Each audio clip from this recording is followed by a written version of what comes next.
तो मैं कैलाश आप सभी का आपके अपने YouTube channel GS with Kailash sir में स्वागत करता हूं। दोस्तों, जैसा कि आप जानते हैं डेली रात को 9 बजे आपके लिए जीएस की एक वीडियो लाई जाती है। आज की इस वीडियो में मैं आपके सामने आज का यूपी लेखपाल यानी जो 31 जुलाई 2022 को एग्ज़ाम हुआ है, इसकी सबसे ऑथेंटिकेट आंसर की और उसका डिटेल सॉल्यूशन लेकर आपके सामने आया हूँ। तो चलिए, आज के सेशन में जो स्पेशल सेशन है, इसमें हम आज लेखपाल एग्ज़ाम में हुए क्वेश्चंस और उनके सॉल्यूशंस का डिस्कशन कर लेते हैं। यह परीक्षा 31 जुलाई 2022 यानी आज जब ये वीडियो अपलोड हो रही है इसी दिन हुई है। चलिए, तो हम जी सीरीज को डिस्कस करने वाले हैं। देखिए, इसका पहला क्वेश्चन आप लोगों के सामने, ये कुछ पैराग्राफ दिया गया था। सबसे पहले इस अनुच्छेद को पढ़ना था जिसमें 1 से लेकर 5 तक के क्वेश्चन को इसके द्वारा सोल्व करना था। मनुष्य को निष्काम भाव से सफलता असफलता की चिंता किए बिना अपने कर्तव्य का पालन करना है। आशा या निराशा के चक्कर में फंसे बिना उसे निरंतर कर्तव्यरत रहना है। किसी भी कर्तव्य की पूर्णता पर सफलता अथवा असफलता प्राप्त होती है। असफल व्यक्ति निराश हो जाता है, किंतु मनुष्यों ने असफलता को भी सफलता की कुंजी कहा है। देखिए, ध्यान देंगे, यहाँ पे ये जो लाइन यूज की गई है ये क्वेश्चन का आंसर बनेगी हमारा। मनुष्यों ने असफलता को भी सफलता की कुंजी कहा है। असफल व्यक्ति अनुभव की संपत्ति अर्जित करता है। असफल व्यक्ति क्या अर्जित करता है? अनुभव की संपत्ति अर्जित करता है। आप ध्यान देंगे 2 पॉइंट्स को। जीवन में अनेक बार ऐसा होता है कि हम जिस उद्देश्य की प्राप्ति के लिए परिश्रम करते हैं वह पूरा नहीं होता। ऐसे अवसर पर सारा परिश्रम व्यर्थ हो गया ऐसा लगता है।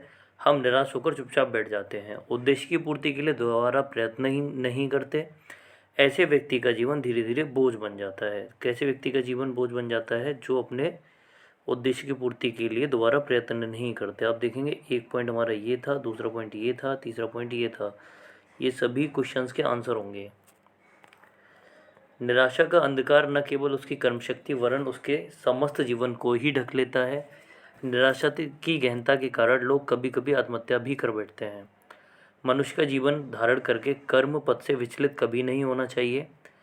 विघ्न बाधाओं की सफलता असफलता की तथा हानि लाभ की चिंता किए बिना कर्तव्य के मार्ग पर चलते रहने में जो आनंद उत्साह है उसमें ही जीवन की सार्थकता है। ऐसा ही जीवन सफल होता है। देखिए, यहाँ पूछा गया असफल व्यक्ति क्या अर्जित करता है। असफल व्यक्ति क्या अर्जित करता है? तो हमने अभी देखा था अनुभव की संपत्ति।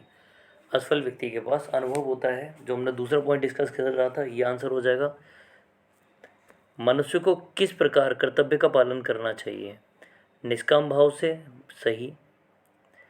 सफलता असफलता की चिंता के बिना, ये भी ठीक। और आशा निराशा के चक्र में फंसे बिना, तो ये तीनों ही ऑप्शन ठीक हो जाएंगे। तो सही ऑप्शन होगा आपका डी।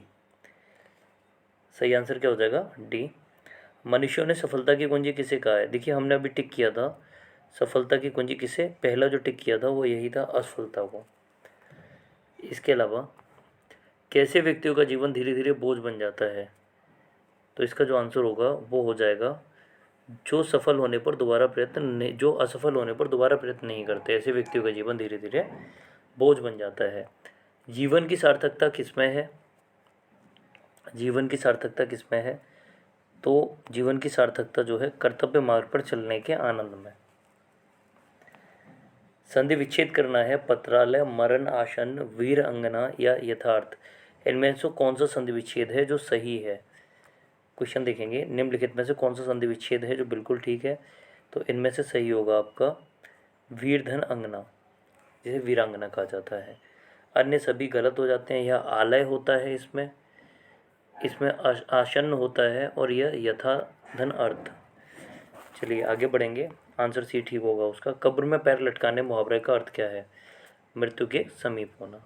क्या अर्थ हो जाएगा? मृत्यु के समीप होना। निम्न में से शलाका का तद्भव रूप है।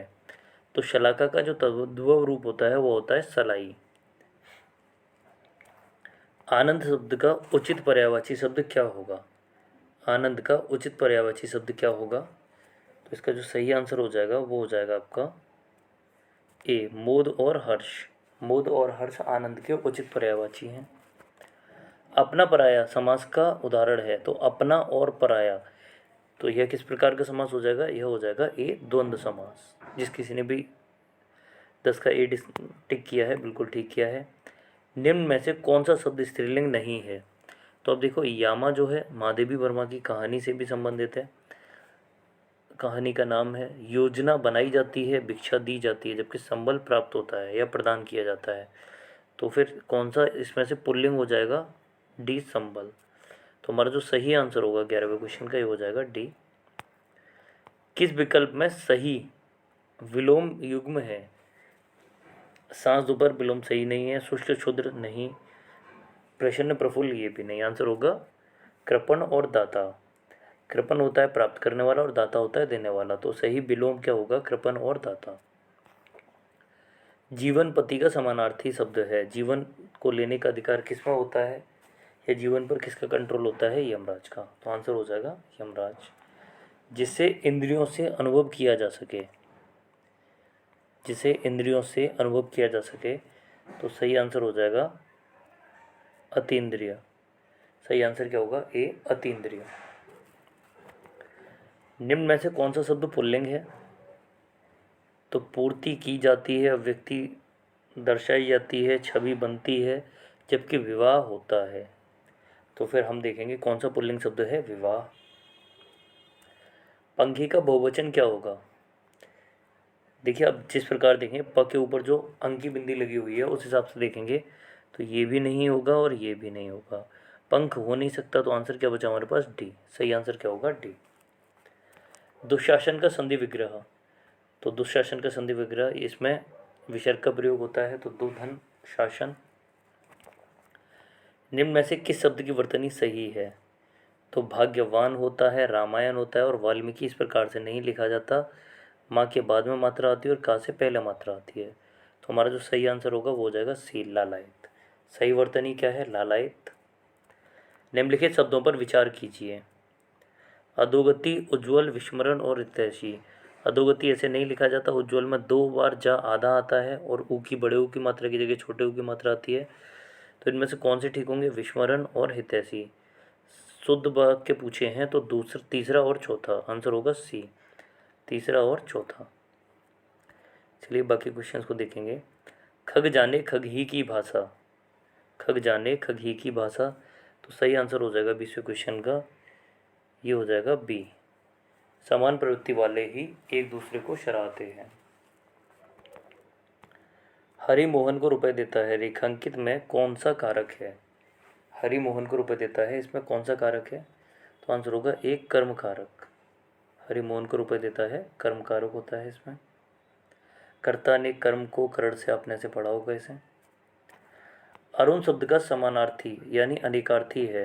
तो देखिए अरुण होता है उगता हुआ सूर्य यानी प्रातःकालीन सूर्य, और साथ में सिंदूर को भी अरुण का अनेकार्थी माना जाता है। तो सही आंसर हो जाएगा बी। आज की सभा में अनेकों लोग उपस्थित थे, इसमें कौन सा अशुद्धि है? तो आज की सही है, सभा में भी ठीक है, उपस्थित थे भी ठीक है, लेकिन अनेकों लोग नहीं होता, अनेक लोग होता है। तो कौन सा अशुद्ध है? सी पार्ट है, इसमें गलती है। निम्न में से तत्सम शब्द है। निम्न में से कौन सा शब्द है जो तत्सम है? तो आप देखेंगे आशु का अश्रु होता है, इसमें से कौन सा तत्सम हो जाएगा? आखर यानी अक्षर। आंसर होगा डी। निम्नलिखित में से कौन सा वाक्य अशुद्ध है? आप देखेंगे 25वां क्वेश्चन, कौन सा वाक्य है जो अशुद्ध है? उसे मृत्युदंड की सजा हुई। देखिए मृत्युदंड अपने आप में सजा है, तो ये गलत हो जाएगा, अशुद्ध हो जाएगा। विंध्याचल पर्वत पर घने जंगल हैं। विंध्याचल पर्वत पर, देखिए विंध्य पर्वत कहा जाता है और विंध्याचल कहा जाता है, तो पर्वत नहीं कहा जाता, तो ये भी गलत हो जाएगा।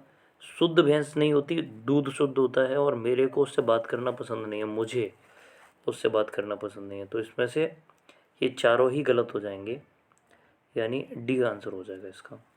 ध्यान देंगे, विंध्य पर्वत नहीं होता, विंध्य पर्वत होता है, विंध्याचल पर्वत नहीं होता। विंध्याचल के साथ में पर्वत शब्द यूज नहीं किया जाता। ये बाढ़ से संबंधित कुछ क्वेश्चन थे, अभी आपको आंसर किए जा रहे हैं। आप इसकी पीडीएफ प्राप्त कर सकते हैं हमारे चैनल से, टेलीग्राम चैनल जो कि जीएस विद कैलाश नाम से है, आप वहाँ से इसकी पीडीएफ प्राप्त कर सकते हैं। और इसके बाद आप क्वेश्चंस को सॉल्व करके देखिए, और जिन लोगों ने पेपर दिया है वो सीधे तौर पर अपने आंसर को चेक कर सकते हैं। देखिए इसका जो एवरेज निकल के आया था वो आया था 3480। इसकी हमें आगे ज़रूरत पड़ेगी, तो आप इसे नोट कर लीजिए, एवरेज 3480। चलिए क्वेश्चंस देखते हैं। 1996-97 में कंपनी की आय समीक्षाधीन अवधि में औसत आय का लगभग कितना प्रतिशत थी? मैं आंसर बता देता हूँ, बाकी लोग इसे चेक कर लीजिए। टेलीग्राम चैनल से आप पीडीएफ प्राप्त कर सकते हैं, क्वेश्चन आंसर करेंगे। आए हुए क्वेश्चन है, अभी आज का ही पेपर है, तो इससे आपकी प्रैक्टिस अच्छी हो जाएगी। सभी लोगों को ये अटेम्प्ट करना है, देखना है, और जो क्वेश्चन ना आए आप उसे बता दीजिए, उसको आप कमेंट सेक्शन में बता सकते हैं। उसकी भी पीडीएफ जो है अपलोड कर दी जाएगी, सॉल्यूशन जो है वो अपलोड कर दिया जाएगा। उन वर्षों की संख्या का अनुपात, देखिए इसका आंसर क्या था, 125%। 27वां, उन वर्षों की संख्या का अनुपात जिनमें एक कंपनी की आय औसत से कम है और औसत से अधिक है। तो आप देखेंगे हमने यहाँ औसत कितना लिखा था, औसत लिखा था हमने 3480। तो 3480 से कौन कौन से कम है, कम पहले पूछा गया है। एक, आप देखें कौन कौन से कम है, 1 2 3 4 और 5, ये पाँचों हैं कम है, यानी 5 का कम है। और कितने का अधिक है, 1 2 3 का अधिक है, तो 5:3 हो जाएगा। इस प्रकार से आंसर होगा सी। 97-98 में कंपनी की आय 94-95 में उसकी आय से कितनी अधिक थी, तो 1.5 गुना। अगला क्वेश्चन, 97-98 में कंपनी की आय में 93-94 की तुलना में प्रतिशत वृद्धि क्या थी, तो इसका सही आंसर होगा 100। आंसर क्या हो जाएगा, 100। 30वें क्वेश्चन का आंसर 7%, लगभग 7% आया था इसका आंसर। 31वां क्वेश्चन, और आंसर हो जाएगा आधा। एक त्रिभुज का क्षेत्रफल समान आधार पर और समांतर रेखाओं के बीच समांतर चतुर्भुज के क्षेत्रफल का आधा होता है। 32वां क्वेश्चन बारंबारता से संबंधित क्वेश्चन है, और इसका जो आंसर आया वो आया सी 4। अब ध्यान देंगे, आंसर आया सी 4। हिस्टोग्राम आयत चित्र एक प्रकार का होता है, तो यह जो होता है यह एक फ्रीक्वेंसी डायग्राम होता है, यानी सी आंसर हो जाएगा आवर्ती आरेख। अमित अपना मोबाइल 1820 की दर से बेचता है और 30% की हानि वहन करता है। उसे अपना मोबाइल किस दर पर बेचना चाहिए जिससे उसे 30% का लाभ हो? देखिए यहाँ 30% की हानि है, यानी 70% को आप बराबर रख सकते हैं 1820 के। आप यहाँ से वैल्यू निकालेंगे तो 1% निकल के आएगा। आपने यहाँ से मल्टीप्लिकेशन किया, मतलब डिवाइडेशन किया, और ये आया 7 दूनी 14, बचे 4 2 7 6 42। 1% बराबर 26 आया। आपको कितना निकालना था, आपको निकालना था उससे अपना मोबाइल किस दर पर बेचना चाहिए 30% का लाभ हो। यानी आप इसमें 130% की मल्टीप्लिकेशन करेंगे, 130 का गुणा दोनों तरफ करेंगे, तो आंसर क्या आ जाएगा, 130 का गुणा करने पर जो आंसर आएगा वो आ जाएगा बी। 130 का गुणा जब 26 में करेंगे तो आंसर क्या आएगा, बी। चलिए अगला क्वेश्चन देखते हैं। ये क्वेश्चन आप लोग करके देख लीजिए। राहुल का वेतन मोहन के वेतन से 20% अधिक है। राहुल को अपने वेतन पर 30% की वृद्धि मिली, जबकि मोहन को अपने वेतन पर 40% की वृद्धि मिली। वेतन वृद्धि के बाद राहुल का वेतन मोहन के वेतन से कितने प्रतिशत अधिक होगा? तो यदि राहुल का वेतन हम मान के चलें, देखिए राहुल का वेतन मोहन के वेतन से 20% अधिक है, राहुल को अपने वेतन पर 30% की वृद्धि मिली। यदि मोहन का वेतन 100 मानेंगे तो राहुल का वेतन होगा 120, और इससे 30% की वृद्धि मिल गई। 120 का 30% जब इसमें जोड़ देंगे तो 156 आ जाएगा। जबकि सामने देखेंगे तो मोहन को 40% की वृद्धि मिली, 100 पे 40% की वृद्धि यानी 140। एक साइड में हमारे पास 156 है और दूसरी साइड में 140 है। तो हम इस प्रकार से जब इसे सॉल्व करने बैठेंगे तो किस पर निकलवाया है, वेतन वृद्धि के बाद राहुल का वेतन मोहन के वेतन से लगभग कितना प्रतिशत अधिक होगा। तो मोहन का वेतन 140 और परसेंटेज 156 में से 140 घटाया तो क्या आ जाएगा, 16 अपॉन 140 इंटू 100। तो आप ऐसे करके देखेंगे तो आंसर क्या आएगा, देखिए ये हो गया 160/14। 160/14 का आंसर जो बनेगा क्या बनेगा, 14 ढाई 140, 14 एकम 14, लगभग 11%। सही आंसर क्या हो जाएगा, 11%। 36वें क्वेश्चन का आंसर होगा ए। 37वें क्वेश्चन का आंसर क्या हो जाएगा, यह हो जाएगा, एक फॉर्मूला होता है आप लोगों ने पढ़ा होगा, -v जब मूल अगर सीधे तौर पर ना निकलें तो हम कैसे निकालते हैं मूलों को? हम फिर निकालते हैं फॉर्मूले से, माइनस एक्स बराबर जो होता है मूलों की संख्या जो होती है वो होती है, या मूल जो होते हैं वो हो जाते हैं minus b plus minus under root b square minus 4ac/2a, और आंसर इस प्रकार से आएगा यहाँ। अगले क्वेश्चंस को देखते हैं। समांतर चतुर्भुज के विकर्णों की लंबाई क्रमशः 8 सेंटीमीटर और 6 सेंटीमीटर है। चलिए आंसर टिक कर ले। और इसकी एक भुजा की माप 5 सेंटीमीटर, दूसरी अनुमानित भुजा की लंबाई ज्ञात कीजिए। तो सही आंसर क्या होगा? 5 सेंटीमीटर। समांतर चतुर्भुज का परिमाप 120 सेंटीमीटर है और किन्हीं दो समांतर भुजाओं के बीच की दूरी 12 सेंटीमीटर है। तो समांतर चतुर्भुज का क्षेत्रफल ज्ञात कीजिए। आंसर होगा 360। एक बारंबारता बहुभुज अनेक भुजाओं वाला होता है, तो यह क्या होता है? अनेक भुजाओं वाला क्लोज्ड फिगर, बंद आकृति। इसका आपसे निकलवाया गया लघुत्तम समापवर्त और जो आएगा 12। इस क्वेश्चन का आप लघुत्तम समापवर्त बड़ी आसानी से निकाल सकते हैं।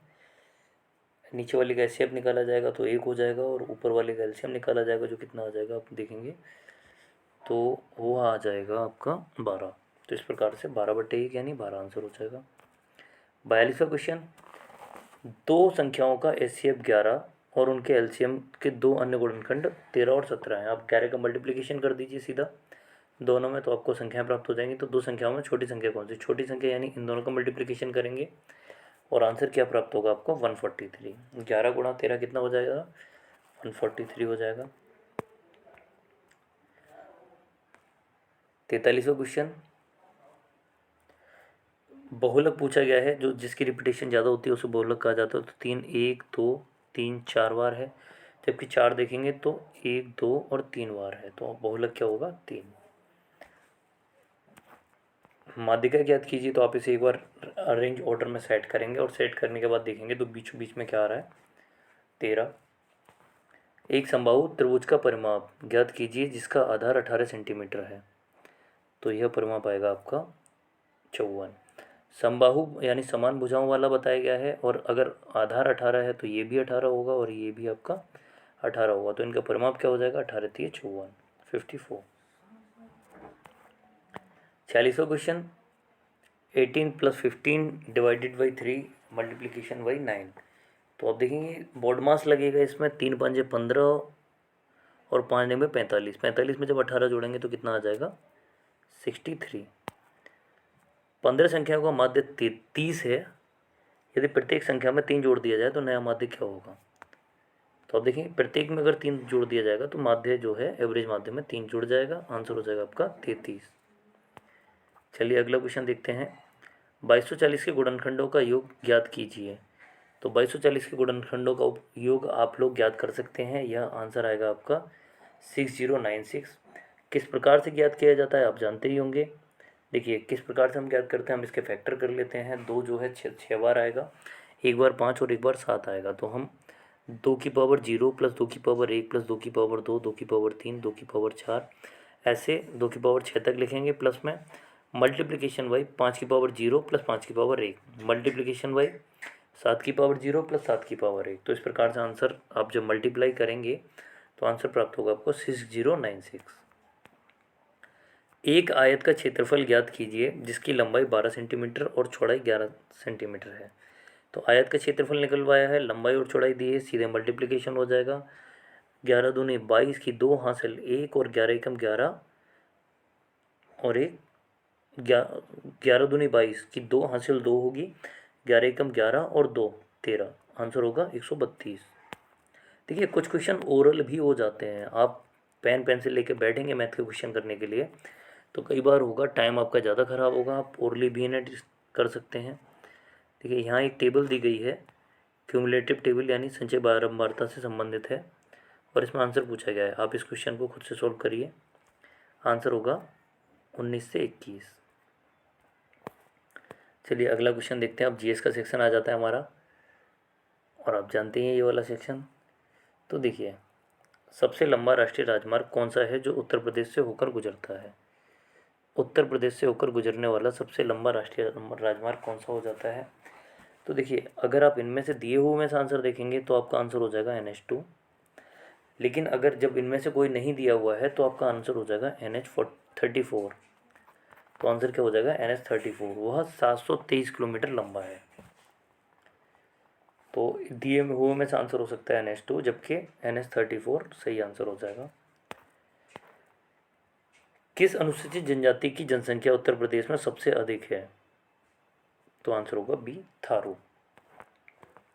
उत्तर प्रदेश भारतीय संघ में कितने राज्यों के साथ अपनी सीमा साझा करता है?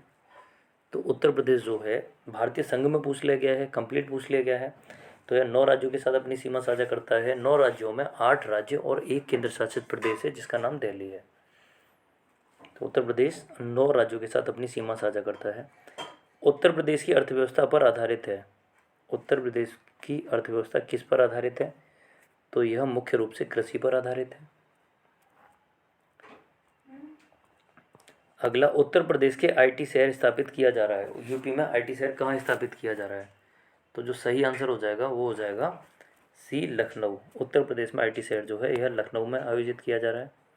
चलिए अगला क्वेश्चन पढ़ेंगे आप लोग, 56वां क्वेश्चन।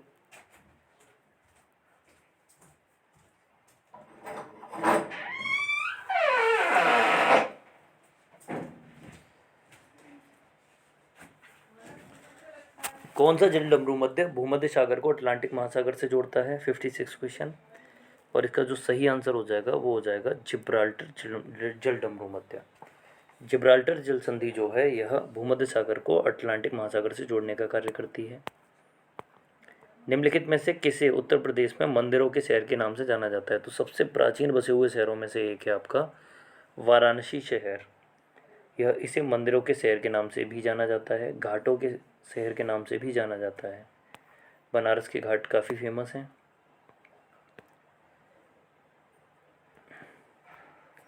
अगला क्वेश्चन देखेंगे, इन्हें मैच द फॉलोइंग वाले क्वेश्चन है। गोविंद वल्लभ पंत या बांध और नदियां हैं, एक बार ऐसे ही मिला लेते हैं हम, जिसके बाद हम दोबारा से देख लेंगे क्योंकि इसमें ऑप्शन एक साथ नहीं आ पा रहे हैं। तो गोविंद वल्लभ पंत सागर रिहंद नदी पर है। परीक्षा बांध जो है यह वेतवा नदी पर है, हमने बहुत पढ़ा है। गोविंद सागर बांध जो है यह जामिनी नदी पर है। एक सेकेंड, गोविंद सागर बांध जो है यह शहजाद नदी पर है और जामिनी बांध जो है यह जामिनी नदी पर है। यह जो है जामिनी नदी पर। तो हमने ए को मिलाया बी से, 2 को मिलाया सी से, 3 को मिलाया डी से और 4 को मिलाया ए से, BCDA। तो यह दिया हुआ है पहले ही ऑप्शन में BCDA। आप कंप्यूटर वायरस का पता कैसे लगाते हैं? कंप्यूटर वायरस का पता किस प्रकार से लगाया जाता है? ईमेल संदेश भेजकर, सर्दियों के दौरान लैपटॉप का उपयोग कर, ईमेल अटैचमेंट खोलकर या ऑनलाइन खरीदारी कर। तो हम देखते हैं, हम जब ईमेल अटैचमेंट को खोलते हैं तो हमारे कंप्यूटर सिस्टम में वायरस का पता लग जाता है। इसीलिए कहा जाता है कि जो अनवांटेड ईमेल हैं उनमें आप ना खोलें क्योंकि वायरस उन्हीं के द्वारा भेजा जाता है। नई प्रौद्योगिकी का उपयोग करके ईंधन की बढ़ी हुई दक्षता से मनुष्य और पर्यावरण कैसे लाभ होता है? 60वां क्वेश्चन, आंसर हो जाएगा डी, प्रदूषण और खपत में कमी आएगी। नई प्रौद्योगिकियों का उपयोग करके ईंधन की बढ़ी हुई दक्षता से, नई नई टेक्नोलॉजीज़ का यूज कर रहे हैं तो ईंधन की दक्षता बढ़ जाती है। मनुष्य और पर्यावरण को कैसे लाभ होता है? तो देखिए, प्रदूषण में तो कमी आएगी तो पर्यावरण को लाभ होगा और प्रदूषण में कमी आएगी, ठीक है। और साथ में आप देखेंगे जो खपत होती है खपत भी कम हो जाएगी, खपत भी कम हो जाएगी, यानी कंजप्शन घट जाएगा। तो आंसर होगा डी। कौन नेपाल में हिमालय पर्वतमाला में एवरेस्ट बेस कैंप को फतह करने वाली सबसे कम उम्र की भारतीय पर्वतारोही बन गई हैं? तो रिधम ममानिया, रिधम ममानिया बनी है ये। अगला, किस रियासत के खिलाफ अभियान को ऑपरेशन पोलो कोड नाम दिया गया था? देखिए, भारत के पास 562 रियासतें थी जब अंग्रेज भारत को आज़ाद करके गए थे और उन रियासतों को यह आज़ादी थी कि वो किसी भी राष्ट्र में शामिल हो सकते हैं, चाहे भारत में चाहे पाकिस्तान में। और अगर वह चाहें तो स्वतंत्र राष्ट्र भी रह सकती हैं। तो जूनागढ़, हैदराबाद और कश्मीर, यह 3 ऐसी रियासतें थीं जिन पर विवाद बना और रियासतों के एकीकरण का कार्य जो था बीपी मेनन और सरदार वल्लभ भाई पटेल के द्वारा किया गया। तो जो हैदराबाद रियासत थी इससे सैनिक कार्यवाही के द्वारा शामिल किया गया था और सैनिक कार्यवाही का नाम था ऑपरेशन पोलो। किस देश ने मई 2022 में ब्रिक्स विदेश मंत्रियों की बैठक की अध्यक्षता की? तो इसका जो आंसर होगा यह हो जाएगा आपका ए, चीन। 64वां क्वेश्चन, सुभाष चंद्र बोस को देश नायक किसने कहा? तो सुभाष चंद्र बोस को देश नायक जो था रविन्द्रनाथ टैगोर के द्वारा कहा गया, और रविन्द्रनाथ टैगोर ही वह व्यक्ति थे जिन्होंने गांधी जी को सबसे पहले महात्मा कहा था। बाफिन द्वीप किस देश में स्थित है? बाफिन द्वीप जो है यह किस देश में स्थित है? तो आंसर होगा डी, कनाडा। प्रेस की स्वतंत्रता भारत के संविधान के किस अनुच्छेद के तहत आती है? तो यह अनुच्छेद 19(1) के तहत आती है, अभिव्यक्ति आज़ादी के अंतर्गत। भारत में निम्नलिखित में से किस राज्य में सबसे कम लोकसभा सीटें हैं? तो आप जानते हैं सबसे कम लोकसभा की सीटें किस में हैं? तो गोवा में 40 हैं। अच्छा, लोकसभा सीटें पूछी गई हैं तो सिक्किम में सबसे कम किस में हो जाती है? सी, सिक्किम में। ईएफटी का पूर्ण रूप क्या है? ईएफटी का पूर्ण रूप क्या हो जाता है? तो इलेक्ट्रॉनिक फंड ट्रांसफ़र। आंसर होगा A, electronic fund transfer. BC Roy पुरस्कार किस क्षेत्र में दिया जाता है? तो बीसी रॉय पुरस्कार जो है यह चिकित्सा के क्षेत्र में दिया जाता है। किस पंचवर्षीय योजना के बाद रोलिंग प्लान लागू किया गया था?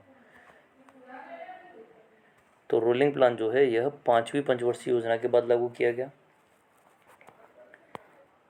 1942 में जब भारत छोड़ो प्रस्ताव पारित किया गया तो भारत का वायसराय कौन था? इस भारत छोड़ो आंदोलन को अगस्त क्रांति के नाम से भी जाना जाता है। इसके समय भारत का वायसराय कौन था? तो लॉर्ड लिनलिथगो उस समय भारत का वायसराय था। अगला क्वेश्चन, सती प्रथा को किसके द्वारा समाप्त किया गया? सती प्रथा को किसके द्वारा समाप्त किया गया? तो लॉर्ड विलियम बेंटिक के द्वारा 1829 में राजा राम मोहन राय के प्रयासों के द्वारा सती प्रथा को कानूनी रूप से अवैध घोषित कर दिया गया। ब्रिटिश शासन के दौरान भारत की अधिकांश जनसंख्या जीविका के लिए किस क्षेत्र पर निर्भर थी?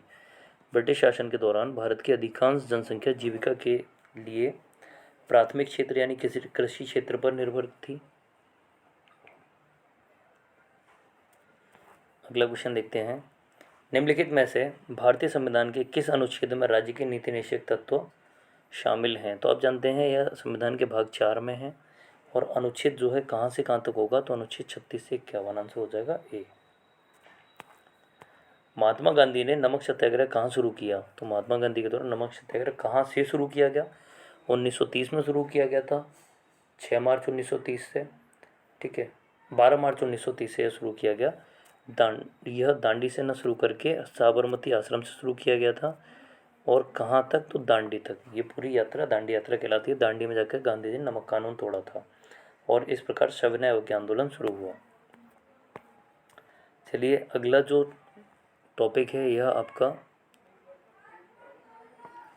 किससे संबंधित है? तो हम जानते हैं यह जो टॉपिक अब जो क्वेश्चंस आने वाले हैं यह ग्रामीण विकास से संबंधित क्वेश्चंस हैं। चलिए देखेंगे इन्हें, आंसर टिक करते हैं। ग्रामीण क्षेत्रों की अर्थव्यवस्था और बुनियादी ढांचे को मजबूत करने के लिए 2021 में निम्नलिखित में से कौन सी योजना शुरू की गई?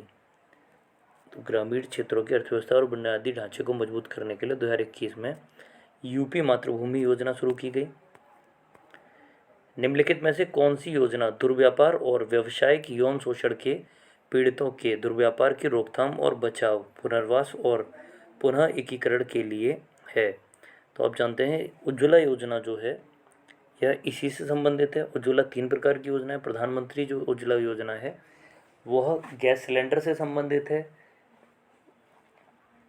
पर्यावरण में प्रदूषण कम करने और महिलाओं को अच्छा स्वास्थ्य उपलब्ध कराने के लिए, जबकि यह उज्ज्वला योजना है, प्रधानमंत्री उज्ज्वला योजना अलग है और ये उज्ज्वला योजना है ये अलग है। केवल उज्ज्वला योजना कहा जाता है तो इसका संबंध होता है दुर्व्यापार, व्यवसायिक यौन शोषण के पीड़ितों के दुर्व्यापार की रोकथाम और बचाव, पुनर्वास और पुनः एकीकरण। अगला क्वेश्चन,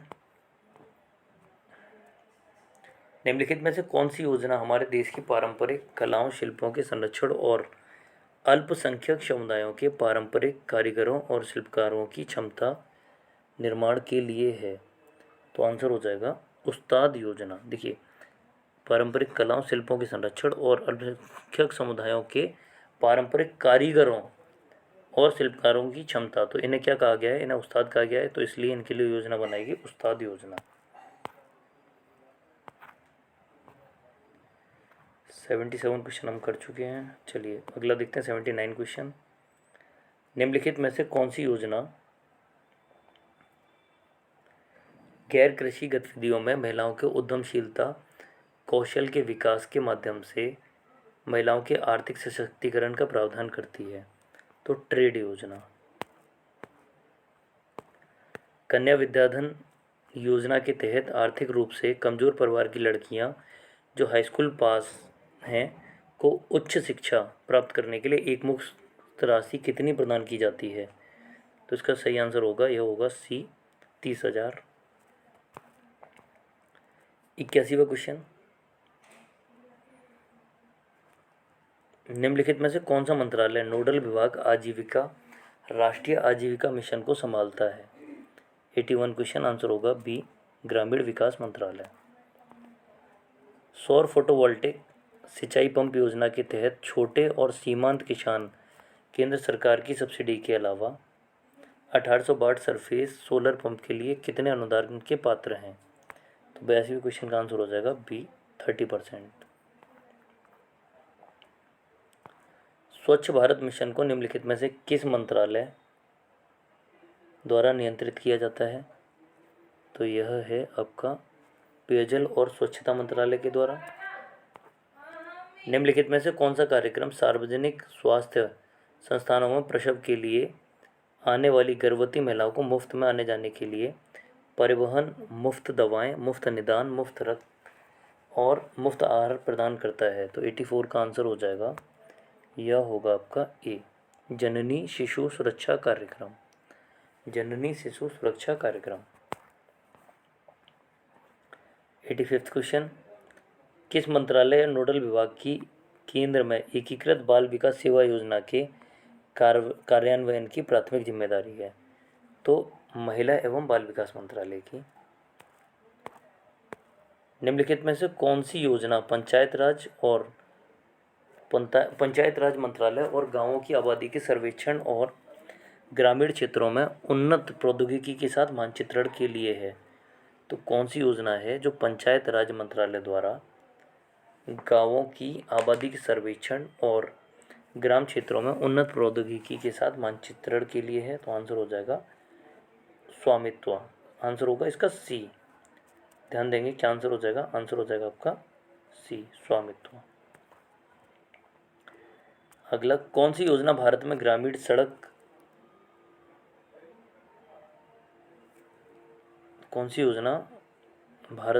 सड़क संपर्क विकास के लिए जिम्मेदार है? तो सही आंसर होगा ए, प्रधानमंत्री ग्रामीण सड़क योजना। 88वां क्वेश्चन, निम्नलिखित में से किस योजना का उद्देश्य पूरे देश में महिला स्व सहायता मॉडल को सशक्त बनाना था?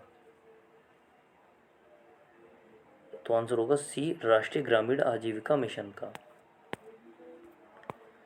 89वां क्वेश्चन, निम्नलिखित में से कौन सी योजना के तहत किसी भी ग्रामीण परिवार के वयस्क को एक वित्तीय वर्ष में 100 दिनों के रोजगार की गारंटी दी जाती है जो अकुशल शारीरिक कार्य करने के इच्छुक हैं? तो इसका जो आंसर होगा वो होगा डी, ग्रामीण रोजगार गारंटी योजना। भारत सरकार की निम्नलिखित में से कौन सी योजना विधवाओं, बुजुर्गों, विकलांग लोगों को पेंशन के रूप में वित्तीय सहायता प्रदान करती है? भारत सरकार की निम्नलिखित में से कौन सी योजना है जो विधवाओं, बुजुर्गों और विकलांग लोगों को पेंशन के रूप में वित्तीय सहायता प्रदान करती है? तो NSAP। कौन सी हो जाएगी? NSAP। पंचायत राज प्रशिक्षण संस्थान उत्तर प्रदेश में निम्नलिखित में किस स्थान पर है? तो यह उत्तर प्रदेश की राजधानी लखनऊ में है। पंचायती राज प्रशिक्षण संस्थान लखनऊ में है। निम्नलिखित में से किस योजना का उद्देश्य भारत में ग्रामीण गरीब लोगों को आवास प्रदान करना था? तो आंसर होगा डी, ग्रामीण मंत्री आवास योजना। अगला क्वेश्चन, भारत सरकार की निम्नलिखित में से कौन सी योजना ग्रामीण क्षेत्रों से शहरी क्षेत्रों में युवाओं के प्रवास को रोकने का प्रस्ताव करती है? भारत सरकार की निम्नलिखित में से कौन सी योजना ग्रामीण क्षेत्रों से शहरी क्षेत्रों में युवाओं के प्रवास को रोकने का प्रयास करती है? आंसर होगा ए, पूरा योजना। अगला क्वेश्चन, यूपी ग्रामीण सड़क विकास एजेंसी की स्थापना कब की गई? तो यह 2003 में की गई। स्वच्छ भारत मिशन ग्रामीण चरण 2 किस वर्ष शुरू किया गया? तो यह 2020 में शुरू किया गया। स्वच्छ ग्रामीण मिशन चरण 2 2020 में शुरू किया गया। 96 क्वेश्चन देखेंगे, निम्नलिखित में से कौन सी उत्तर प्रदेश द्वारा की गई ई स्वास्थ्य पहल है? तो उत्तर प्रदेश सरकार के द्वारा की गई ई स्वास्थ्य पहल यानी ए, उत्तर प्रदेश HMIS स्वास्थ्य प्रबंधन सूचना तंत्र। 96 आंसर होगा ए। 97 क्वेश्चन, निम्नलिखित में से भारत सरकार की किस योजना का मुख्य उद्देश्य बालिकाओं के उत्तरजीविता को सुनिश्चित करना था? बेटी बचाओ बेटी पढ़ाओ, जो कि प्रधानमंत्री नरेंद्र मोदी के द्वारा हरियाणा राज्य के पानीपत जिले से शुरू की गई थी। हरियाणा के पानीपत से बेटी बचाओ बेटी पढ़ाओ। अगला क्वेश्चन, 98वां क्वेश्चन, केंद्र सरकार की निम्नलिखित में से कौन सी योजना धुआं मुक्त ग्रामीण भारत की परिकल्पना करती है? केंद्र सरकार की निम्नलिखित में से कौन सी योजना है जो धुआं मुक्त ग्रामीण भारत की परिकल्पना करती है? आंसर हो जाएगा आपका सी, प्रधानमंत्री उज्ज्वला योजना के तहत जो गैस सिलेंडर दिए जाते हैं महिलाओं को, इससे धुआं मुक्त ग्रामीण भारत की परिकल्पना की जाती है, तो प्रधानमंत्री उज्ज्वला योजना कहा जाता है, और महिलाओं को स्वास्थ्य खराब होने से भी बचाया जाता है। अगला क्वेश्चन, निम्नलिखित में से किस संस्थान का मिशन भूमि संसाधनों के स्वास्थ्य और उत्पादकता को एक स्थायी तरीके से संरक्षित करना और सभी संभावित खेती योग्य भूमि की रक्षा, पुनर्वास और पुनः उत्पन्न करना था? तो देखिए, भूमि से संबंधित है तो कौन सा आंसर हो जाएगा इसका? इसका सही आंसर हो जाएगा ए, उत्तर प्रदेश भूमि सुधार निगम। और आज के पेपर का अंतिम क्वेश्चन, भूमि सुधार निगम के तहत स्थापित FFS का पूर्ण रूप क्या था? तो इसका जो पूर्ण रूप था, FFS का जो पूर्ण रूप था, यह था फार्मर फील्ड स्कूल। आंसर हो जाएगा बी, फार्मर फील्ड स्कूल।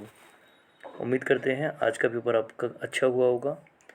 सभी लोगों को भविष्य के लिए शुभकामनाएं, और बाकी लोग अपनी तैयारी को मजबूत करते रहें और जल्दी सिलेक्शन पाएँ। मिलते हैं नेक्स्ट वीडियो में। जैसा कि आप जानते हैं, डेली रात को 9 बजे आपके लिए GS की एक वीडियो अपलोड की जाती है।